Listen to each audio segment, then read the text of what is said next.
நூலின் பெயர் தயவு பெருநெறி. ஆக்கியோர் சுவாமி சரவணானந்தா அவர்கள், திண்டுக்கல். அத்தியாயம் எண் 12. கடவுள் தயவும் மனித தயவும்.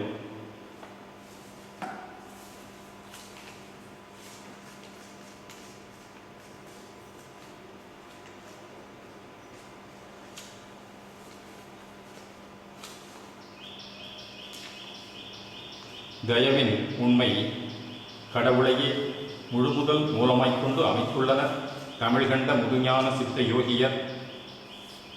அதனால் தயவின் உண்மையாக கடவுள் விளக்கம் இன்றே அருள் வளத்தால் கண்டுகொள்ள முடிகின்றது. மற்றபடி மனோ கற்பனையாலும் ஒருமை தியானத்தாலும் மற்றும் கடுமையான யோக சாதனைகளாலும் கண்டுகொள்ளப்பட்டிருந்த கடவுள் விளக்கமும் அதனால் அடையப்பெற்றிருந்த அனுபவ சித்திகளும் மக்களுக்கு புற உலக வாழ்வில் சில காலம் இன்புற்றிருந்து முடிவில் மடிவுற்று ஒழியவே செய்து வந்துள்ளதாக அறிகின்றோம். கடவுள் சச்சிதானந்தமாய் திகழ்கின்றவர் என்பதும் அன்றே அறிந்து கொள்ளப்பட்டதுதான்.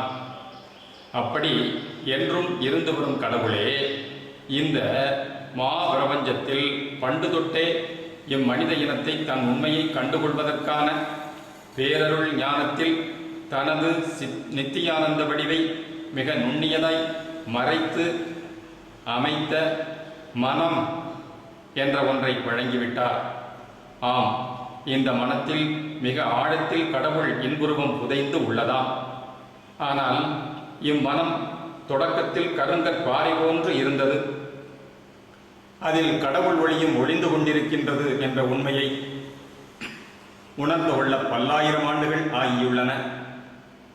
மனிதனுடைய மனக்கருங்கல்லை நீராக கசிந்து உருக்கவல்ல அருட்பெருஞ்சோதி ஆண்டவரும்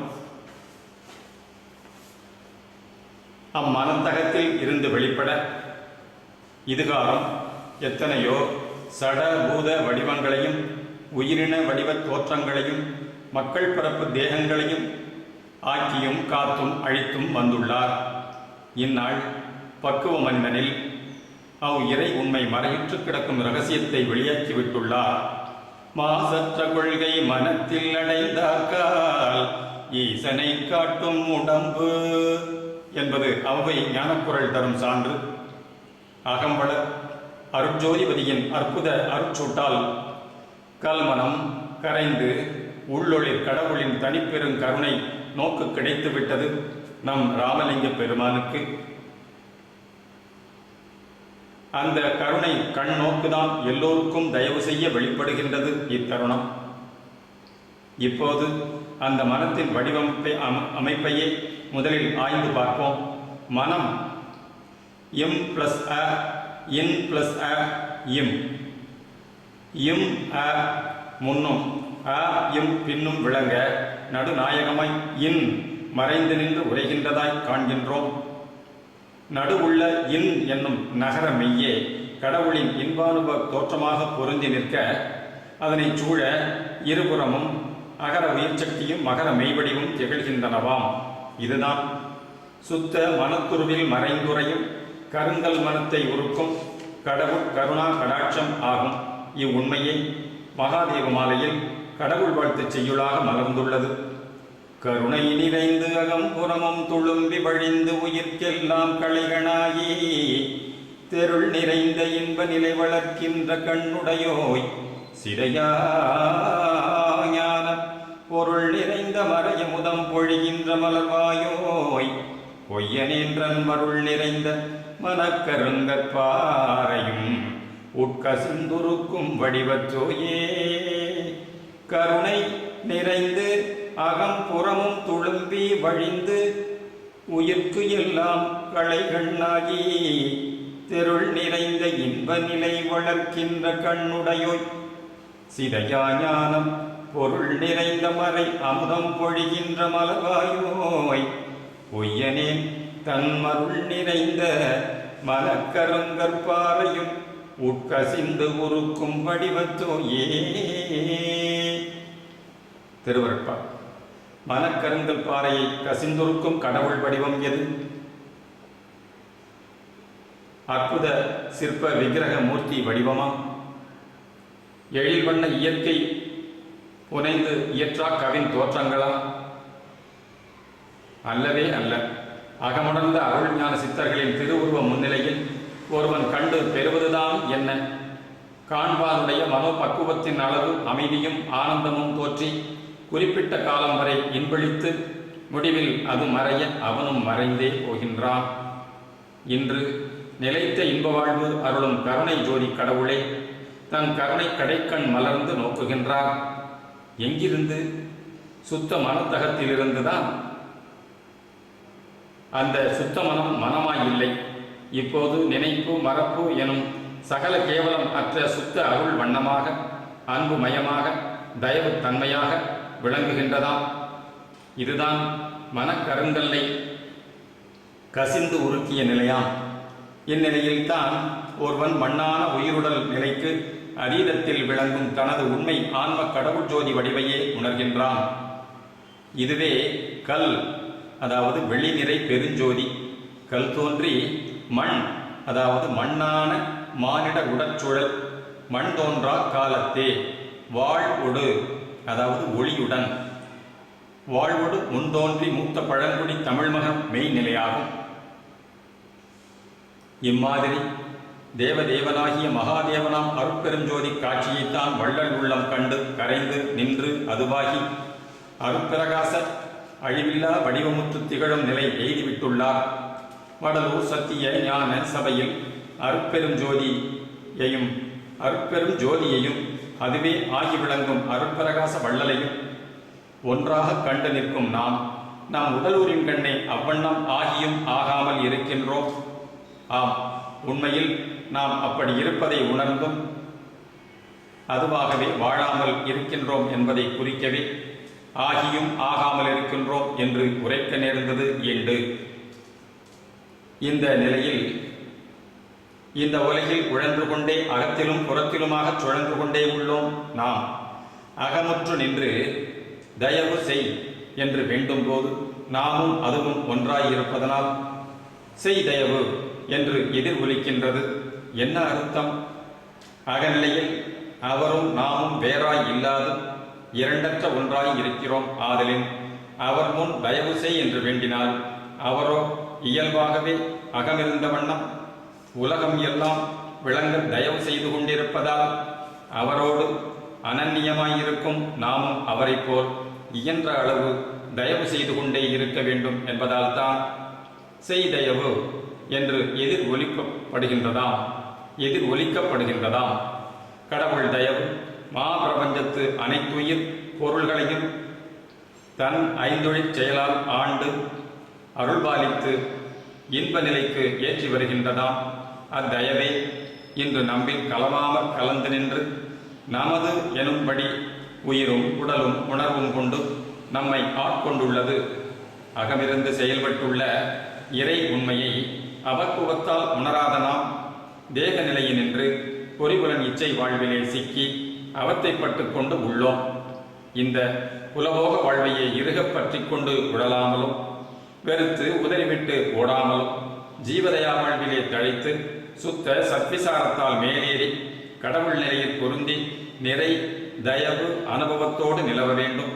இதற்கென்றே இத்தயவு நெறிமுறை திருவருளால் வகுத்து வழங்கப் பெற்றுள்ளோம். இதற்கு ஓர் எடுத்துக்காட்டு. வன்மை தருவீர் ஒற்றி நகர் வாழ்வீர் என்னை மறுவீர் என் உண்மை அறியீர் என்றே என் யான் உணர்ந்தே அகல நின்றதென்றார் கண்மையிலரோ நீரென்றேன் கடமையுடையேன் கண்மையுறல் எண்மை நீயே என்கின்றார். இதுதான் சேடி என்னேடி வன்மை தருவீர் ஒற்றி நகர் வாழ்வீர் என்னை மறுவீர் என் உண்மை அறியீர் என்றேன் யான் உணர்ந்தே அகல நின்றதென்றார் கண்மையிலரோ நீர் என்றேன் கடமையுடையேன் கண்மையுறல் எண்மை நீயே என்கின்றார். இதுதான் சேடி என்னேடி இதுதான் சேடி என்னேடி இதுதான் சேடி என்னேடி. இது இங்கிதமாலையில் 86வது செய்யுளாய் வருவது. இதன் அருள் உரை விளக்கம் நம் வெளியீட்டு நூலில் கண்டுகொள்ளலாம். இங்கு கடமையுடையேன் கண்மையுறல் எண்மை நீயே என்கின்றார் என்ற பகுதியை மட்டும் தெளிவுபடுத்தி காட்டுவாம். கடவுள் சிவபதியாம் தலைவர், கடமை உடையவராம். இது நீலகண்டம் குறிப்பது. கடவுளின் தயவுக்கு அடையாளமாய் கண்மை ஆகிய தயா தாட்சண்யம் கொள்ளல் ஜீவான்ம தலைவிக்கே பொருந்தும். இதனால் பெண்களை கண்மை புனைதல் நம்மனோர் மரபாயிற்று. ஆணியல் பதிக்கு இந்த கண்மை இல்லையாம். இதன் உண்மை யாதெனில், கடவுள் தயவு ஆன்மாக்களுக்கு முடிவான பேரின்ப வாழ்வை தருவதே. அதற்கான முறையில் கடுமையான விதிச்சட்டப்படி அறம்பாவத்தால் இன்ப துன்பங்களை அனுபவித்து பக்குவப்பட்டு மேல் ஏறி வருவதை பார்த்து கொண்டு விலகி இருப்பதாக காண்கின்றோம். ஜீவான்மாக்கள் அவசியம் ஜீவதயவுடன் சூழ் உயிர்களுக்கு ஜீவகாருண்ய உயிர் விளக்க அறிவு விளக்க அன்பு பணியை செய்து செய்து தன்னில் தயவை பெருக்கிக் கொண்டு தாம் மேல்நிலையில் கடவுள்மயமாய் வாழ வேண்டியுள்ளதாம். இதனால் ஜீவதயவு செயல் ஆன்ம நிலையில் இன்றியமையாதுதான். கடவுள் பெருந்தயவு ஜீவர்களின் புறநிலை அறியாமையையும் பயம், கவலை, துன்பம், மரணம் முதலிய அவத்தைகளையும் கண்டு இறங்கி விளக்க முற்படுவதில்லை. அவர் அறிந்தும் உதவாதிருப்பதாகவோ அவை ஏதும் ஏற்படாமலே முன்கூட்டி வராமலே தடுக்கவோ வருவதாயினும் சாராது தடுத்து விடவோ முடியாதென்பதல்லவா. வாழ்வில் இந்த மாதிரி சம்பவங்களை அனுபவித்துத்தான் மேல்நிலைக்கு ஏற முடியும் என்பது தெளிவு. இதனாலேயே ஆண்டவர் பெருந்தயவு மனிதனின் ஜீவதயவு போல் புறநிலை கண்டு மட்டும் உதவ வருகின்றதில்லையாம். எனினும் மனிதன் தன் வாழ்வில் நேருகின்ற சிறு சிறு துன்பங்களை விலக்கிக் கொண்டும் இன்பம் எய்த முயன்றால் அந்த முயற்சியின் அளவுக்கு விரும்பியாங்கு எய்துதல் கடவுட் சம்மதமேயாம். அப்படி முயன்று சில பல இடையூறுகளை தவிர்த்து கொண்டாலும் மேலும் மயமாகும் வரை இன்ப துன்ப விதிமுறை சூழல் தொடர்ந்து கொண்டே இருத்தல் கடவுள் தயவின் நியதி முறையாகும். கடவுள் நிலையும் மனிதனின் உண்மை நிலையும் இம்மனிதனின் சிறநடுத்தலத்தே இருந்து செயல்படுகின்றதால் அந்நிலையில் தயவு சுடரை பாவித்து எழுந்தருள பண்ணிக்கொண்டு அதன் ஒளிக்கதிர் எப்பக்கமும் பரவி விரிந்து உயிர் உடல் உலகு எங்கும் நிரம்பி செயலோடு விளங்க கண்டிருத்தல் வேண்டும். கடவுள் பெருந்தயவு இப்படி ஒருவனுடைய தலை நடுவிலிருந்து எவ்வையினும் நீண்டு சென்று செயல் புரிவதை சுட்ட தய உ என குறிக்கலாகும். அது மனிதனுடைய ஜீவ தேக இந்திரிய அளவில் செயல்படுவதை சுட்ட தயவு என அமைத்துக் கொள்ளலாம். இவனது இந்திரிய கரண ஜீவ எல்லை கடந்து ஆன்ம நிலை நின்று காணும்போது தயவு கதிர்கள் அண்டாண்ட கடாகம் வரை நீண்டு செல்வதாக அறியலாகும். ஆன்ம தற்போதமும் ஒழிந்த இடத்து தன் தயவும் கடவுள் தயவும் வேறுபடாத ஒன்றாய் தயவு எனவே திகழ்வதாய் கண்டு அனுபவிக்கக்கூடும். இப்போது தயா பரம்பொருள் நம் தலை நடு இடத்து சிற்றணு அம்பலத்து இருந்து நம் அகத்தும் புறத்தும் தன் ஆட்சியை தயவால் செலுத்தி கொண்டிருக்கின்றார். எவ்வெவர் தலைநடு தளத்தும் இருந்து தன் தயவு ஆட்சியை செலுத்தி வருகின்றவர் நம் தயா பெருஞ்சோதி அம்பலத்தரசர் ஒருவரே ஆவர். ஜீவதயவாய் அகமிருந்து விளைவு கொள்ளும் போது நம் உணர்விலும் உயிரிலும் உடலிலும் சிந்தனையிலும் சொல்லிலும் செயலிலும் கடவுள் தயவின் ஆற்றல் வெளிப்பட்டு நிரம்புகின்றது. முடிவில் ஜீவதேகத்தையே சுத்த தயவு ஜோதி வடிவமாக ஆக்கிக்கொண்டு நிலவ உள்ளதாம். பரம்பொருளை சுட்ட வந்த கந்தழி, சிவம், பிரம்மம், விஷ்ணு, முருகன், விநாயகன், சக்தி முதலியனவும் குண இயல்பு கொண்டு குறிக்கப்படும்.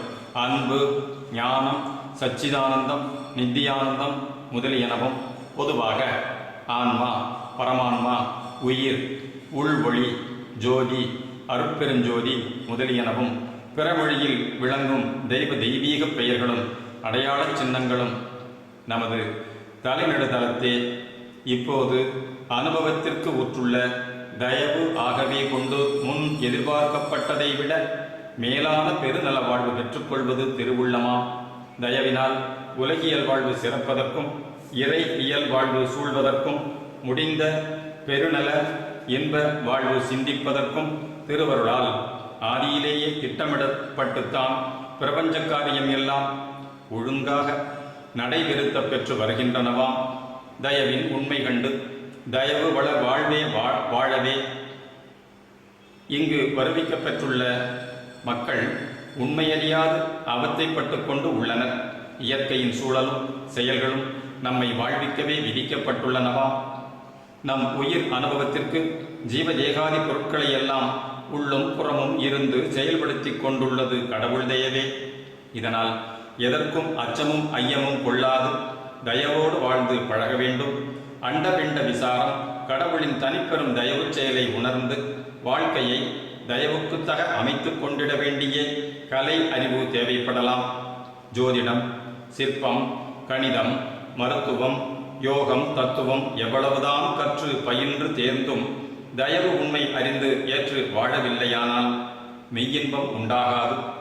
தயா நெறி வாழ்வு பயிலாது எத்தகைய கலை துணையாலும் பிறப்பு இறப்பு சிக்கலை தவிர்த்து கொள்ளவே முடியாது. ஐயால் சுட்ட வந்த தலையாய கடவுள் உண்மை அனுபவத்தை பெற்றுக்கொள்ளவே அதனை அகனின்று கல்லி தோண்டி எடுத்து வெளிப்படுத்தி பயன் உறுவதே உண்மை கலையும் உண்மை கல்வியுமாம்.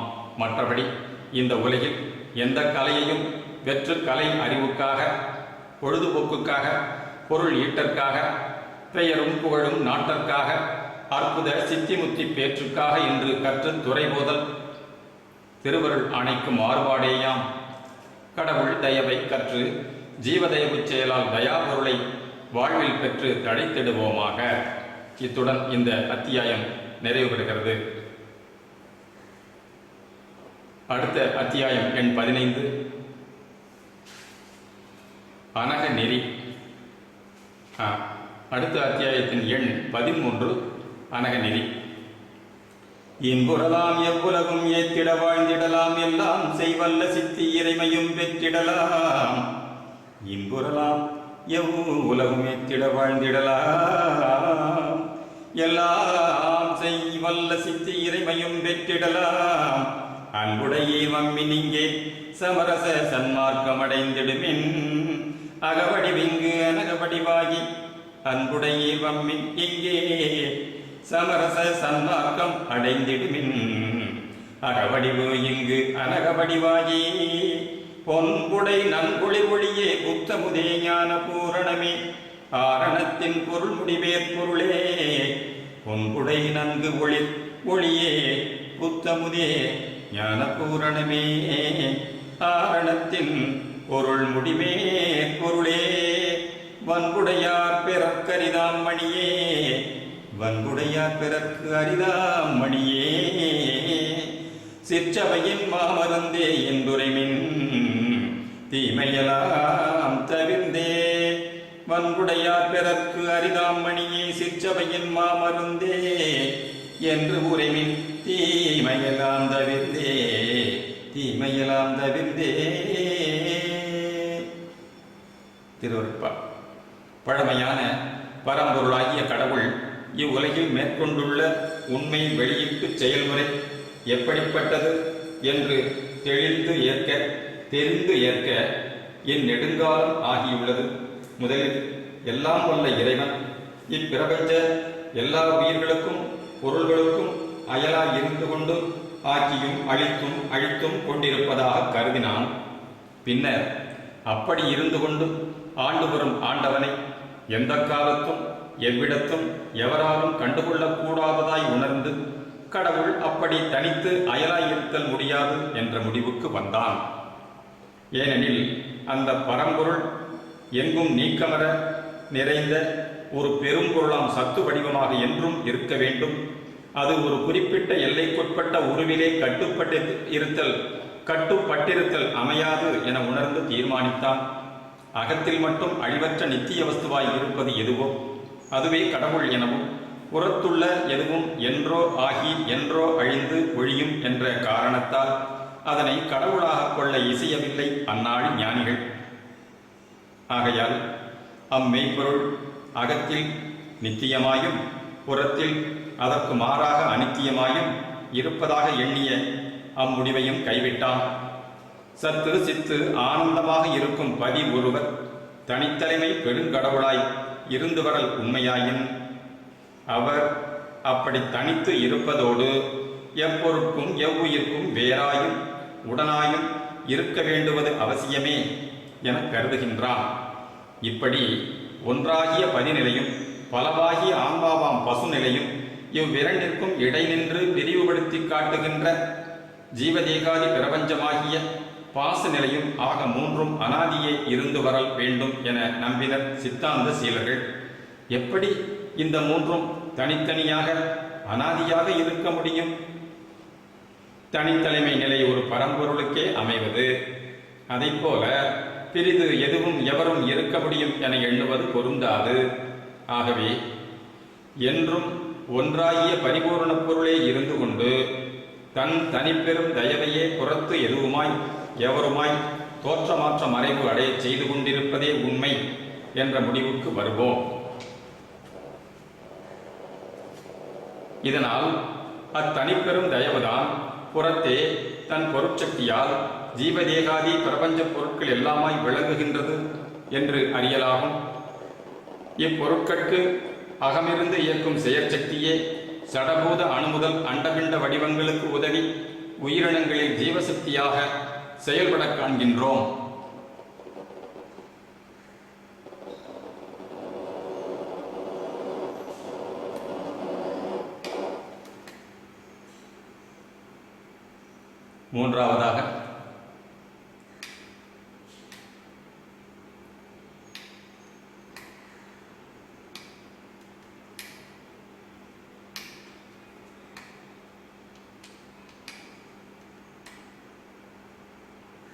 மூன்றாவதாக ஜீவர்களின் உயிர் சக்தியில் புலன் அறிவு உணர்வுகளும் மக்களின் மன அறிவு உணர்வும் உண்டாகி பகுத்தறிவாய் வளர்ந்து ஆன்ம ஞானமாய் விளைந்து ஞானசக்தி என விளங்குகிறது.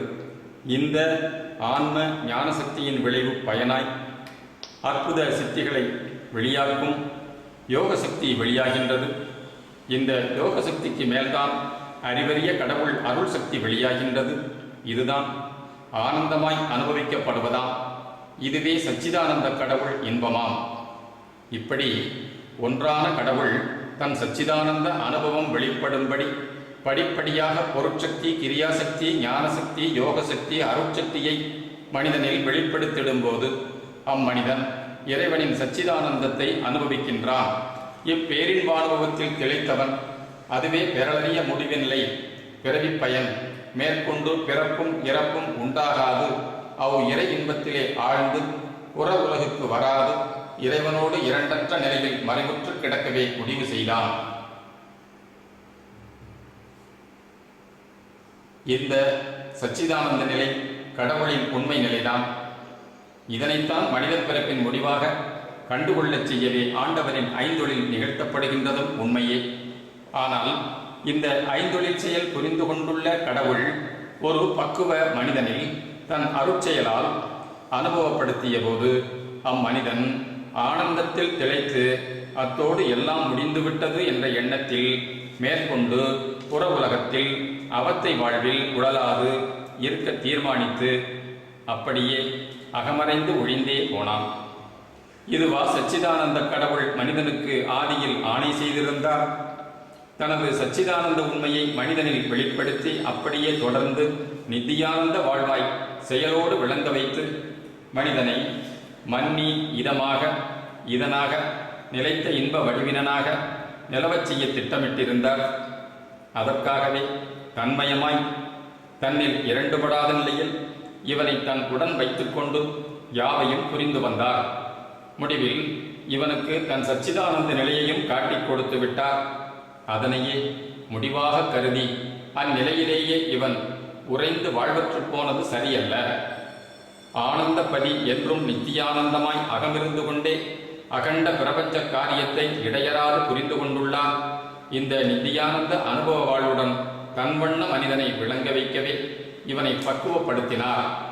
அருட்பக்குவ வசத்தால் மனிதன் புறப்புல போக இச்சை வாழ்வை மறுத்து அகமுற்று அவன் இன்புற்று இருந்தது சரியே. ஆனால் அங்கிருந்த வண்ணம் தன்போல் தன் இன மக்கள் சமுதாயம் முழுமையும் ஆனந்த வாழ்வு பெற வேண்டி பரோபகார நிமித்தம் தயவு செயல் புரிதல் முறையாகும். அப்படி செய்யத்தான் அவனை தன்னோடு பிரிவர இருக்கும் நிலையில் அருளால் காட்டி தன்மய ஆனந்தம் ஊட்டினார்.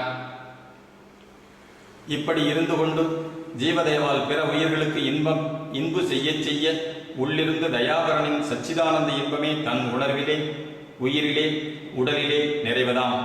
இதனால் அசுத்த அனித்திய தேக வாழ்வே தயவு பெரும் சக்தியால் சுத்த சுகானந்த வடிவமாக மாறி நிலைத்த இன்போடு நிலவத் தொடங்குவதாம்.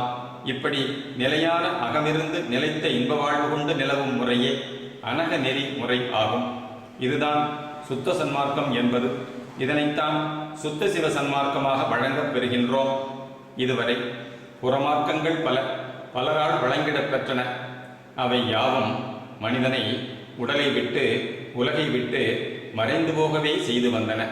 சமய மதங்களும் சிறப்பாக ஷண்மத ஷடாந்தங்களும் மனிதனை மன்னி இதனாய் இன்ப நிறைவுடன் வாழ வைக்கவில்லை. இப்புற நெறிகளின் முடிவு ஆனந்த வாழ்வுக்கு தடை ஏற்படுவதே. இவைகளே அல்லாது பொதுவான ஒழுக்க நெறிகள், யோக தியான சாதனா மார்க்கங்கள், பயிற்சி முறைகள் கூட கடவுள் நிலைக்கு அயல் நெறிகளாகவே உள்ளனவா?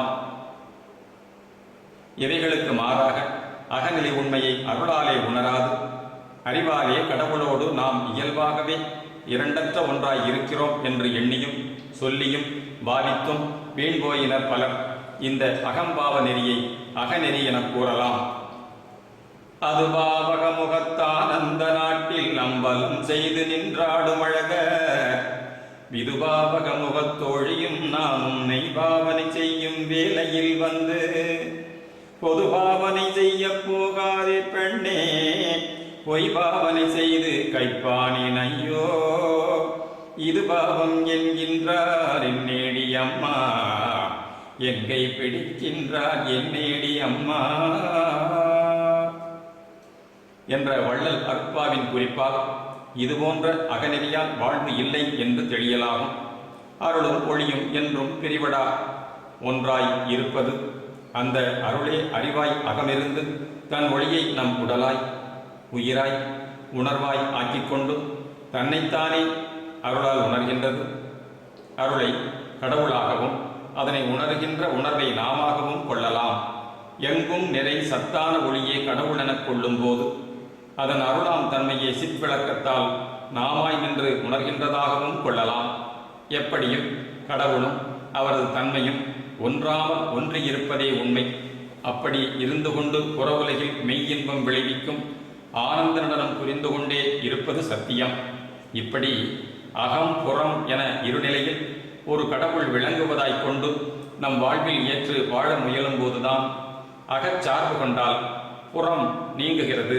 அகத்தை பற்றாது புறத்தை சார்ந்தால் அகத்தொடர்பு அற்று அழிவு உண்டாகின்றது. அகத்தில் இருந்த வண்ணம் வாழும் முறையே இப்போது அனகமாக கிடைக்கப் பெறுகின்றோம். அகம் இருக்கும் ஒன்றன் அருள் ஒளியே உள்ளிருந்தபடி உயிர் உடல் உலகு யாவிலும் ஊடுருவிச் சென்று செயல்படுவதுதான் உண்மையாகும். இதைத்தான் அனகநிலை என்கின்றோம். இங்கு புறம் என ஒன்று இல்லையாம்.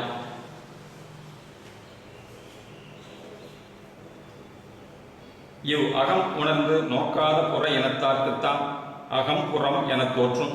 அக இன பக்குவிகள் அகம்தானே அனகமாய் விரிந்துள்ளதை அறிவர். இந்த அனகம் என்ற சொல்லுக்கு அகம் அல்லாதது, பாவமில்லாதது, சுத்தமானது, தூய்மையானது, புல்லுருவி என்ற பொருளை குறிக்கின்றது உலகம்.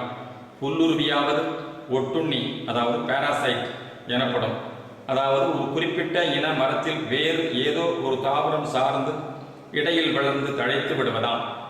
உண்மை சுரூபியாகிய ஆன்மனில் இடை பெற வரலாக ஒரு ஜீவதேகம் தோன்றி விளைவு கொள்ளுகின்றதாக எண்ணியே இவ்வுடலை அப்படி தோன்றியுள்ள ஒரு ஒட்டுண்ணியாக பொருள் கொண்டனர் முன்னோர்.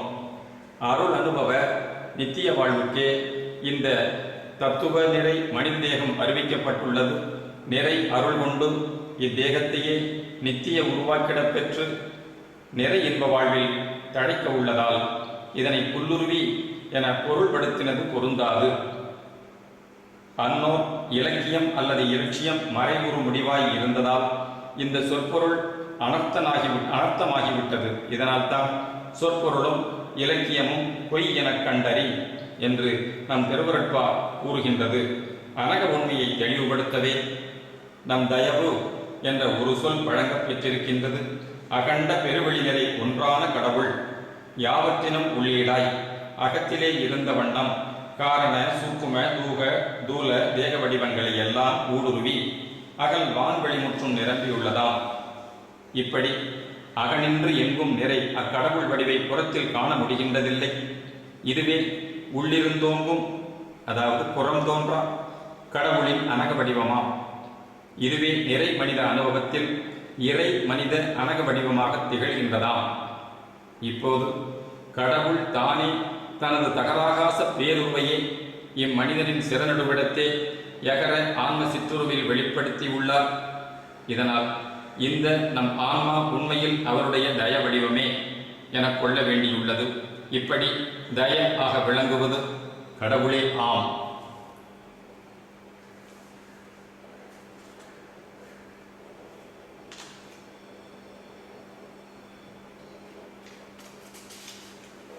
இங்கு நாம் என்பதற்கும் நமது ஆன்ம வடிவம் என்பதற்கும் அவரை தவிர, அவரே ஆன ஆன்ம சிற்றுருவை தவிர தனியாக நாம் என்பதற்கு என்ன இருக்கிறது? வேறு ஏதும் இல்லையாம். ஆண்டவருடைய பெரிய சிறிய இறை இயல் வடிவங்களே என்பது நிச்சயம். இக்கருத்து பாரொரு பெண்ணும் படைத்த பண்பாள பற்றம்பலத்தார் சொல் சிற்றம்பலத்தார் வாரிடுவங்கையர் வன்கையரோடே மன்றகம் பாடி நான் மகிழ்கின்ற போது ஏருடம் கொன்றன எண்ணேல் நீ பெண்ணே எம்முடம் உன்னை இணைந்திங்கமக்கே ஈருடம் வென்கின்றார் என் நேடியம்மா என் கை பிடிக்கின்றார் என் நேடியம்மா. திருவருட்பா என்பதனால் நாம் வேறாய் தனி வடிவாய் இல்லை என்பதும் அவரே தாமாய் நாமாய் ஒன்றி உள்ளதே உண்மை எனவும் அறிகின்றோம். இப்படித்தான் தய ஆக இருக்கும் கடவுள் தானே ஜீவதேகாதி பிரபஞ்சம் அனைத்துமாய் தோற்றி ஐந்தொழிற் செயலோடு திகழ்கின்றதையே ஐந்தாம் உயிர் எழுத்தாகிய உகரத்தோடு சேர்ந்த வகர மெய்யாம் அருள் இயல் வடிவம் ஆகிய வகர உகர உயிர் மெய்யாய் கொண்டு தய உடன் இணைத்து தயவு என்றாக்கிக் கொள்ளப்பட்டுள்ளது. தய உள்ளாக இருக்க ஐந்தியல் சூழ் உரு கட என கூடி கடவுள் என்பதை புறத்திருந்து நோக்க கடவுள் என விளங்க காண்கின்றோம். மேலும் இக்கட என்பதும் முதலாவதும் ஐந்தாவதும் ஆகிய உயிர்மை வரிசையில் வைக்கப்பெற்றுள்ளது. ஒன்றான கடவுளே ஐவண்ண பிரபஞ்ச காரியப்பாடாய் விளங்குவதையே உணர்த்துவதாம். இதுதான் அக அனக இறைவன் இயல் உண்மையாகும். மேற்படி இறையியல் உண்மை முற்றும் இந்த மனிதனின் வெளிப்பட்டு அனுபவத்தில் விளங்குவதாயுள்ளதாலே இவரது உள்ளகத்தும் தய உண்மை பொருந்தி ஐவண்ண பஞ்சபூத உடம்பும் தூல திருவைந்தெழுத்து உருவாய் கை கால் முடிவில் 5 விரல்களோடு அமைக்கப்பட்டுள்ளனவாம். இவனும் அன்பின் ஐந்திணை வழி சாக்கிரம் சொப்பனம் சுழுத்தி துரியம் துரியாதீதம் ஆகிய 5ஆம் நிலையில் கடவுளரின் ஐந்தொழிலின் முடிவாகிய அருட்செயலால் தயவு வடிவ அனுபவத்தோடு திகழ உள்ளான் மனிதன். ஆகவே கடவுளின் இயல் உண்மை கொண்டது அனகநெறி ஒன்றே எனவும் அது தயவு தத்துவ தமிழ் சொல்லோடு அருளப் பெற்று உள்ளது எனவும் அறியலாகும். இவ் அனக தயவு நெறியே கடவுள் அனுபவத்திற்குரிய ஒரு பெருநெறியாகும். இந்நெறிமுறையால் தான் எவ்வுலகத்து எவ்வவர்க்கும் இறைநல பெருவாழ்வு ஏற்படுவதாய் இருக்கின்றது. மற்ற இதுவரை கண்ட எந்த ஒரு நெறியாலும் மக்கள் சமுதாயம் முழுமைக்கும் நல்லின்ப நிறைவாழ்வு ஏற்பட வழிவகை இல்லையாம். வள்ளலார் தந்துள்ள திருவருட்பாவில் ஞானசரியை, அருள் விளக்க மாலை, இங்கித மாலை, அனுபவ மாலை ஆகியவற்றின் மூலம் அக உண்மை நிலையையும் அனக இயல் உண்மையையும் அறிந்து கொள்ளலாம். இவற்றில் குறிக்கப்பட்டுள்ள சுத்த சன்மார்க்கம் சுத்த சிவ சன்மார்க்கம் எல்லாம் நம் இறை தயவு இயலின் அடிப்படையில் எழுந்துமையே ஆகும். அனக உண்மை கொண்ட கடவுள் விளக்கம் ஆதியில் தமிழ் அமைப்பில் அடிப்படையாய் கொண்டு திருவருளை வழங்கி இருக்கின்றது. அதில் சமய மதாதீத உண்மை இயல் தயவு ஆக சூழ்நிலையில் அதிசூக்குமத்தில் பதிவு செய்யப்பட்டிருந்தது. அது அனக நெறி வெளிப்படக்கூடிய இந்நாள் வரை மறைந்து கிடந்தது திருவருட்சம்மதமே. கீழான அபத்துவ காலத்தில் புறநெறி கற்பனைகளால் நீடித்த இன்ப வாழ்வுக்கான கற்பனை தெய்வ தெய்வீக சொற்கள் வெளிப்படவில்லை. இப்போது வெளியாகியுள்ள தெளிவான அனகநெறி கொண்ட தயவு மனுக்குலத்திற்கு மரணமுறா ஆனந்த வாழ்வை கூட்டி வைப்பதாய் உள்ளதாம். ஆனால் இந்த தயவும் ஒரு கற்பனை சொல்தானே. இது கடவுள் உண்மையை எந்த அளவுக்கு வழங்கும் என்று ஐயப்பாட்டு காலமெல்லாம் வெளிப்படாதிருந்து இத்தருணம்தான் இந்த தயவு என்ற பழஞ்சொல்லின் பரம்பொருள் அனகானந்த வாழ்வை அகிலமிசை வழங்க வந்து உள்ளதாம். இது கற்பனையின் பெரிய வெற்றி என்னலாம். இக்கருத்து நமக்கு தயவு குறள் ஒன்றின் மூலம் கிடைக்க பெற்றுள்ளது. அக்குறள் இதுவாகும்: கற்பனையின் வெற்றி கடவுள் தயவுகான் தற்போதம் நீக்கும் தமிழ். தயவு குறள் என்பதாகும். இது அருட்பெருஞ்சோதி ஆண்டவரை சத்திய ஞான நிலையாக நம் திருவருட்பிரகாசருக்கு காட்டிக் கொடுத்து பேரின்ப பெருஞ்சித்தியோடு வாழ வந்துள்ளதாம், வைத்துள்ளதாம். அந்த அருட்பெருஞ்சோதியை ஈற்றில் போற்றுகின்றார் இப்படி: சித்திகள் அனைத்தையும் தெளிவித்து எனக்கே சத்திய நிலைதனை தயவினில் தந்தனை போற்றினின் பேரருள் போற்றினின் பெருஞ்சி ஆற்றலின் ஓங்கிய அருட்பெருஞ்சோதி ஆற்றலில் ஓங்கிய அருட்பெருஞ்சோதி. அருட்பெருஞ்சோதி அகவல். இந்த அனக நெறி வாழ்வு முதலில் சத்விசாரத்தால் அகத்தே அருட்பெருஞ்சோதியை உணர்ந்து அதுவே நாமாகி நிற்றல் ஆம். அடுத்தபடியாக அந்த அருட்பெருஞ்சோதி நிலை நின்றே தயவாக சிந்தனை சொல் செயல் மூலம் வெளிப்பட்டு கொண்டே சூழ்கின்ற பக்குவிகளுக்கு ஒளி நெறி வாழ்வுக்கு உதவி கொண்டிருத்தல் வேண்டும். இந்த அனக நெறிதான் சுத்த தயா சன்மார்க்கம் என்றும் தயவு பேரநெறி என்றும் இங்கு விரிவு செய்து வழங்கப் பெறுகின்றது. சூழ்க தயவு வாழ்வு வாழ்க. இத்துடன் 13வது அத்தியாயம் நிறைவு பெறுகிறது. அருட்பெருஞ்சோதி அருட்பெருஞ்சோதி தனிப்பெரும் கருணை அருட்பெரும் ஜோதி தயவு.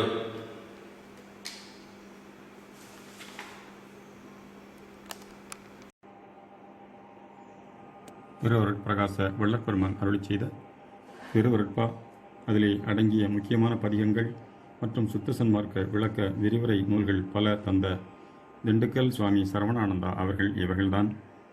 இவர்களால் சுத்த சன்மார்க்க விளக்க விரிவுரை நூல்கள் பல தயவு நூல் வெளியீட்டு அறக்கட்டளையின் மூலம் வெளியாகியுள்ளன.